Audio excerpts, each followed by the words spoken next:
I'm Lisa K. Donner, along with Graham Noble, Scott Cosenza, Tim Donner, and Joe Schaefer. And this is Liberty Nation's online news program. Breonna Taylor, Facts and Fury. A Kentucky grand jury reviewed all the facts in the shooting of Breonna Taylor and indicted one former police officer on 3 counts of wanton endangerment in the first degree. Officer Brett Hankinson was fired in June and now faces the possibility of up to 5 years in jail. But this doesn't seem to be enough to mollify the mob.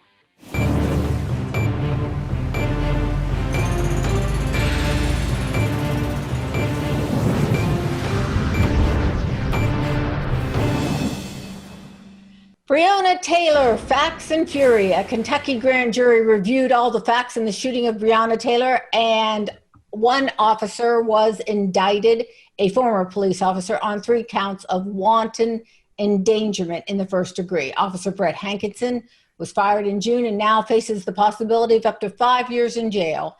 Let's deconstruct the sad story of Breonna Taylor and the facts and fury that has resulted in her death. Liberty Nation has been following this incident that occurred in Kentucky since it happened. Legal Affairs editor Scott Cosenza has written extensively on this incident. Scott, let's begin with the facts of the case. Who did what, when, and how? But first, I want you to answer. You spent a lot of time on that no-knock warrant. Were you surprised to hear that they actually did knock? I was very surprised, Lisa. And so the reason why this is very important is because it has to do with the mindset of the people inside the residence. So let's go ahead and lay out the people, and then we'll get back to the knock status, okay? The people, in addition to Mr. Hankinson, the police officer who was charged, there are Officer Cosgrove and Officer Mattingly. Those 3 are members of the Louisville, Kentucky Police Department, and they raided Ms. Breonna Taylor's apartment shortly after midnight on March the 13th. Also in the apartment at the time, unbeknownst to police, was her boyfriend, Kenneth Walker. Mr. Walker was legally armed, and when the police tried to break down the door, he thought it was Ms. Taylor's other or previous boyfriend, Jamarcus Glover. Now, Mr. Glover, by all accounts, is actively involved in a criminal conspiracy to distribute narcotics. He's a drug dealer, and he's not a street-level guy. He's a little bit above that. And part of what Ms. Taylor did was hide money and handle money for him. She may have also handled drugs. We don't know yet for sure. And we also don't know yet if she did that simply because she was helping out a friend who was involved in this business, or if she may have profited as a participant in that conspiracy as well. What we do know is the raid happens. Mr. Walker starts firing at police and shot Officer Mattingly in the thigh. At that time, Cosgrove and Mattingly return fire, and they shoot up and kill Breonna Taylor. She was killed by a bullet from Cosgrove's gun. Officer Hankinson has been charged because he fired wildly. And as soon as the shooting started, he started shooting as well. And I think that that's a great charge against him because too often, part of the reimagining or reevaluation of the situation between the police and the public is, we've forgiven, I think, too many police shots that are fired wildly. And a police officer needs a good reason to fire every shot they do fire. And Hankinson had none. And so he was fired, and I think his prosecution is warranted. I think it's unfortunate that the Attorney General of Kentucky, Daniel Cameron, is being tagged as some sort of a, Oreo cookie because he's black and he's Republican, and he's defended the decision by saying, that the facts really matter in this case. But the facts don't matter anymore. I think that's what we're seeing in these riots in Louisville. It doesn't matter if a white cop shoots a black person. Those are the only facts that matter to the mob. Well, no justice, no peace. I think in this instance, that's what that means. If they don't get what they consider justice. Now, there's no argument from the other side. Black Lives Matter hasn't said this is why Cosgrove and Mattingly should be indicted with any kind of legal basis for it. They just want it to happen. Right. And so, yeah, it just seems like they're up for mob rule. I think the Black Lives Matter people and all these other activists supposedly protesting police brutality are more out for revenge than anything else, and I think that's sad. Personally, you know, the libertarian in me says that there shouldn't be no-knock warrants at all. I don't believe there should be any situation where the police can go busting into any residence or any building and not reasonably expect to be shot at. So I think no-knock warrants are a bad idea anyway. And of course, that's the root cause of this particular problem. So it was initially reported that this was a no-knock warrant that was served on Ms. Taylor's apartment. And the reason for that is that the judge in the case initially did issue a no-knock warrant. But that warrant expired. Warrants expire. So if you're a police officer and you go to get a search warrant, you have to serve that within a limited time. It's stated on the warrant. It might be a week. It might be, whatever. So when they went and got another warrant, that one did not allow for the no-knock status. And so that was another reason why it was important. Again, part of the importance is, do the people inside think they're being assaulted by a rival drug gang, or do they understand that they're being raided by police officers?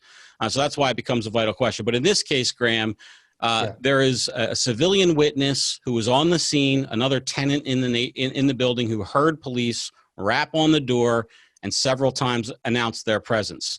Now, I would say to you, Graham, even still, people shouldn't be expected past midnight, to be able to jump up and let the police into their home at a moment's notice, right? We all, I think, might be in bed and not be able to respond in time. So, but they have to have some way to get into the house. I mean, if they're knocking, I think that's reasonable. Well, Lisa, they don't have to have some way to get into the house if they come in when the house is unoccupied, for instance. They could go in during the day. They know that Ms. Taylor works, for instance, right? So why not? I think part of the way that we can re-examine the way police interact with the public is, are there ways to de-escalate? And there are. You know, anytime police raid an occupied structure, you think if the police were at your door right now, even if they were mistakenly thought they had the legal right to be there, you would consider it a real violation. And I don't think you'd jump up and swing the door open as fast as you could. That's our natural reaction. So we can do things to minimize that by like waiting until somebody leaves the house and pulling them over in a traffic stop. Well, wait a minute. I'm just going to beg to differ with you guys. I mean, that doesn't work when you have, say, a pedophile in the house, or you have a child sexual assaults going on. I mean, there are reasons for no knocks. I'm not saying they should be handed out like, peanut butter and jelly sandwiches to a second grade. But I'm saying that they do have these for a reason. Well, let me jump in. I say, each case is different, and what we all want really is look at the facts of the matter and make an adult decision as to, what really happened and what are the consequences. But when the left progressives, when they inject race into it, when they make it systemic racism, then we can't objectively look at the facts. I wrote an article, this is similar, it's different, but it is similar, about the mass incarceration push. So they want to get rid of bail. So in New York City, this guy he attacked a city bus, smashed in a couple windows, got out with no bail. What does he do when he gets out? He derails a subway train, seriously injures commuters. Minorities ride the subway too. So it's, injecting racism into it. It's like, I want to know, what did this guy do? He attacked the city bus for no reason with a metal barricade and smashed windows. To me, that's a malicious, hostile act. Do we really want him on the streets to commit another antisocial act that could have easily gotten people killed? And what does it matter what his race is? What did he do? And what was the situation? And that's, I think, in this situation, we just want to establish what the facts are. Let's leave the race out of it. Let's leave all that stuff out of it and just look at each situation for what it is. We're not allowed to do that. Regarding these protests now in Louisville, and we've seen them all summer long and into the fall in Portland and Seattle and Chicago and Atlanta, everywhere else. Can we ever have protests or even riots over someone who was not engaged in criminal activity? I mean, Breonna Taylor, Trayvon Martin, Michael Brown, even George Floyd, all had criminal backgrounds. How about the law-abiding Black citizens who get stopped for driving while black over and over. We've heard all the stories. It seems a lot more compelling to protest over offenses against people who were discriminated against only because they were black instead of criminals who happen to be black.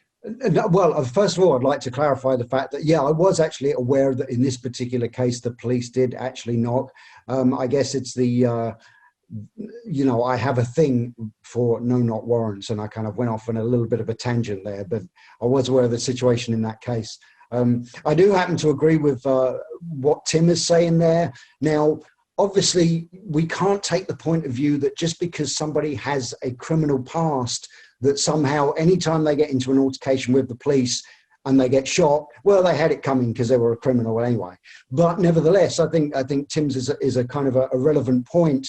The crowd, the mob, they stir things up, and they always say the same thing. They always present the point of view that the individual involved in the shooting that they're mad about was somehow previously a wonderful, upstanding pillar of the community, never did anything wrong in their life, never even looked sideways at anybody, and so they're a complete victim. And yet, as Tim mentioned, there are actual genuine victims of unnecessary racial profiling, and those are the people that should be upset.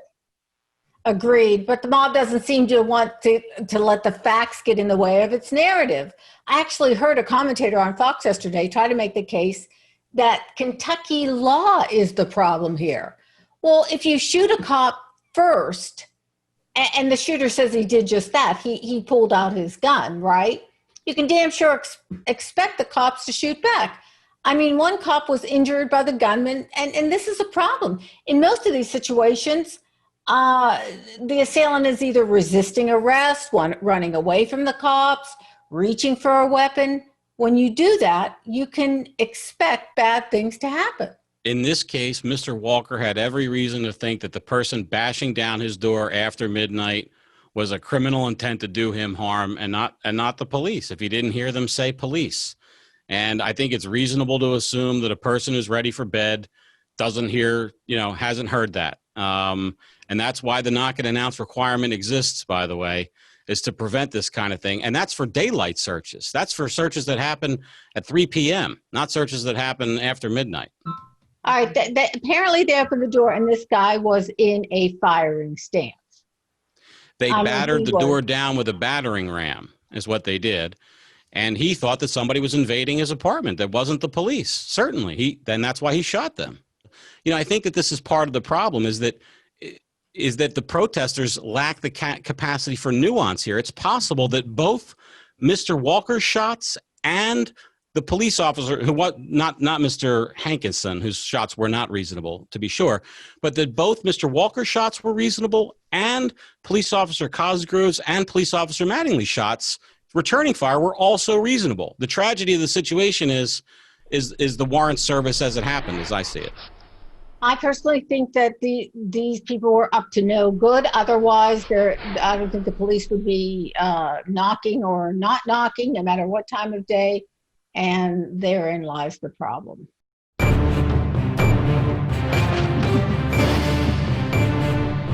And that's it for the Conservative 5. Thanks for tuning in. And remember to check out LibertyNation.com. Subscribe to our popular conservative daily news briefing. Join our new Roku channel. And now we have a Rumble page where this program can be seen along with all our other TV shows. And remember, liberty all the time and everywhere. Extra, read all about it. Election 2020 Big Bottom Flash Reports are coming. On election night, at the bottom of every hour, LibertyNation.com will give you Election Night 2020, 90 seconds at a time, with our Big Bottom Flash Reports. You'll get the drop with our one-stop shop. We'll shed the light on Fight Night.